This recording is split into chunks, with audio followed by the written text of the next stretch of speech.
میں نظم پڑھنے میں اتنا محو تھا کہ میں نے اس کی مسلسل بھیگتی پلکوں کو نہ دیکھا۔ وہ ضبط کے بند جو برسوں کی محنت سے بندھے تھے میرے سامنے چند لمحوں میں ٹوٹ گئے، اور دیا میرے سامنے بیٹھی زاروں قطار روتی رہی۔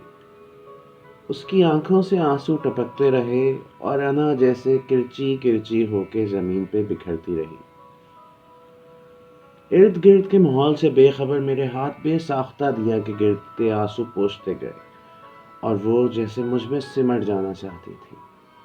میں بے حد پریشان اور فکر میں گھر گیا کہ آج اتنے سالوں بعد بھی اس نے میرا ہاتھ اسی مضبوطی سے تھاما کہ جیسے یہ ہاتھ مجھ سے گزارش کر رہا ہو کہ اب مجھے نہ چھوڑنا۔ وہ آنسو جو گر گر کے دیا کی گود میں اپنا وجود کھو رہے تھے مجھ سے بھیک مانگتے محسوس ہوئے کہ اب بس اور نہیں بہہ سکتے۔ دیا نے بہرحال خود کو سنبھالا اور مجھ سے مخاطب ہوئی کہ جب سب معلوم ہے، سب علم ہے، تو کیوں ہمارے درمیان ہمیشہ محبت سے پہلے انا حائل رہی؟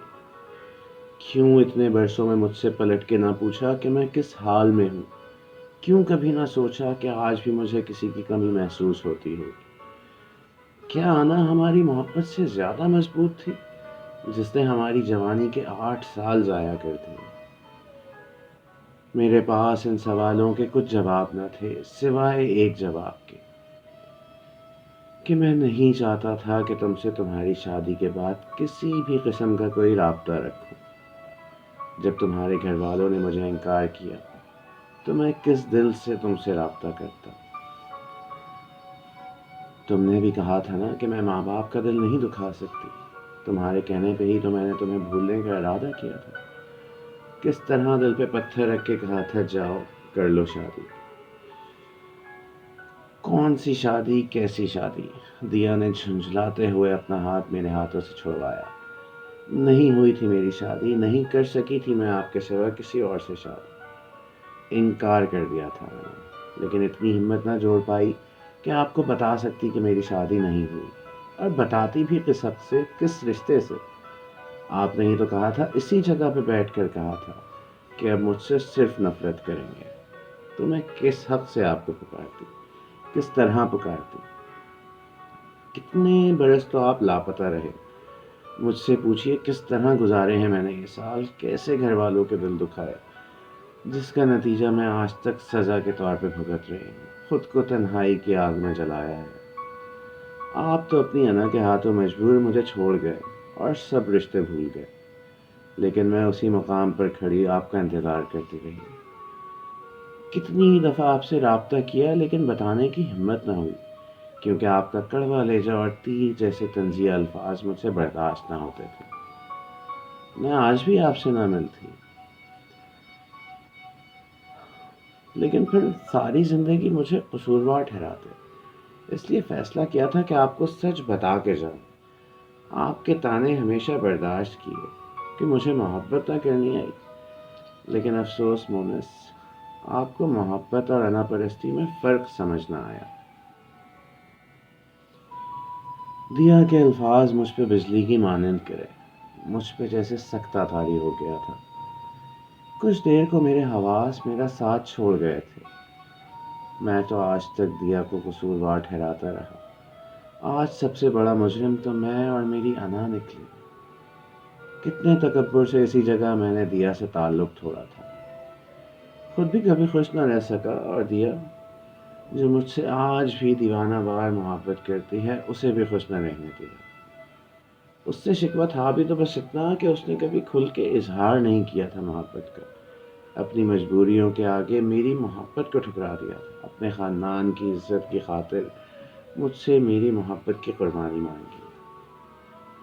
8 سال کا ایک ایک دن مجھے یاد آ رہا تھا کہ کیسے دیا مجھ تک پہنچتی تھی اور میں کیسے اسے دھتکار دیتا تھا۔ کتنی دفعہ اس نے دستک دی، لیکن میں نے دل کے دروازے اس پہ ہمیشہ کے لیے بند کر دیے تھے۔ میرے فیصلے، میری جھوٹی انا آج میرے لیے پچھتاوا بن گئے تھے۔ وہ میرے سامنے تھی، لیکن میں اتنی ہمت نہ کر پایا کہ اس کا ہاتھ پکڑ کر اسے یقین دلا سکوں کہ میں بھی اس سے، صرف اس سے محبت کی ہے اور کچھ نہیں۔ بہت حوصلہ کر کے جمع کر کے خود کو سنبھالا اور دیا کا ہاتھ تھاما۔ معافی مانگنا بھی چاہتا تو نہیں مانگ سکتا تھا۔ زندگی کے 8 سال میں نہیں لوٹا سکتا تھا اس کو۔ جو گزر چکا تھا وہ واپس نہیں آ سکتا تھا، لیکن میں اسے بتانا چاہتا تھا کہ ان گزشتہ 8 سالوں میں ایک لمحے کو بھی اس کے علاوہ کسی اور کو نہ سوچا، نہ زندگی میں جگہ دی۔ دیا اس کے بعد کچھ بھی نہ بولی تھی، لیکن اس کی آنکھیں مسلسل میرے جواب کی منتظر تھی، لیکن میری زبان فالج زدہ ہو چکی تھی۔ وہ آنکھیں مجھے کہتی محسوس ہوئی کہ میں اب بھی تمہاری ہی ہوں مونس، جیسے 8 سال پہلے تھی۔ میں کچھ بھی نہ کہہ سکا، لیکن جس مضبوطی سے میں نے دیا کا ہاتھ اپنے ہاتھوں میں لیا ہوا تھا وہ چھڑوانا نہیں چاہتی تھی۔ کتنی ہی دیر ایسے خاموشی سے ایک دوسرے کی آنکھوں میں دیکھتے ہوئے گزری اور میرے لب گویا ہوئے۔ دیا، میں زندگی کے 8 سال تمہیں نہیں لوٹا سکتا، لیکن اب یہ وعدہ ہے کہ انا کبھی ہمارے درمیان نہیں آئے گی۔ میں تمہارا مجرم، میں تمہارا گناہ گار۔ وعدہ کرتا ہوں کہ اب زندگی کے کھوئے ہوئے دن میں تمہیں لوٹاؤں گا۔ تم جو سزا دینا چاہو منظور۔ دیا نے ایک مسکراہٹ لبوں پہ سجائی، بہت نزاکت سے اپنا ہاتھ میرے ہاتھوں سے چھڑواتے ہوئے کہا، مونس صاحب، دیا کو آپ 8 سال پہلے کھو چکے ہیں۔ کچھ چیزیں جو آپ کو لوٹانی تھیں ان میں یہ کچھ خط ہیں اور کچھ عیدی میں دیے گئے یہ نوٹ۔ دیکھیے کتنے محفوظ رکھے ہیں کہ آج بھی ان میں آپ کی خوشبو محسوس ہوتی ہے۔ میں ماضی کے سب باب بند کر کے جانا چاہتی ہوں، اس لیے یہ آپ کی چیزیں جو آپ کو یاد کرنے پر مجبور کرتی تھیں آپ کو لوٹانے آئی ہیں۔ جس روز آپ کو یقین ہو جائے کہ آپ میری زندگی کے 8 سال لوٹا سکتے ہیں، اس دن مجھے بس ایک آواز دے دیجیے گا، میں لوٹ آؤں گی۔ آپ کو آپ کی انا مجھ سے زیادہ پیاری تھی، سو آپ کی انا مبارک۔